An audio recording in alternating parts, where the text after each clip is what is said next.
شايف الاختبار صعب؟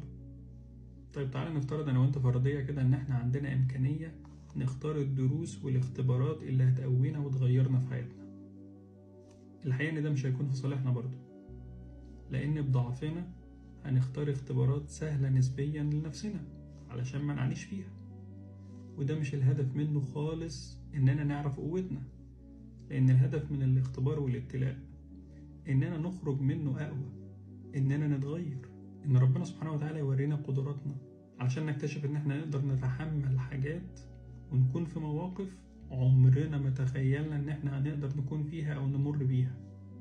فلما تحس إنها صعبة لازم تكون عارف إنها تستحق، لازم تكون عارف إنك هتتغير.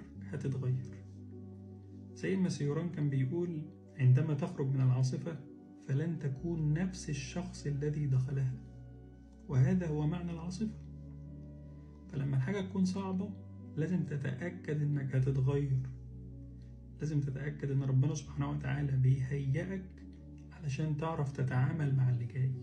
فلو شايل حمل دلوقتي، شيل الحمل لحد ما تتعلم الدرس، لحد ما تتعرف على نفسك وقدرات نفسك.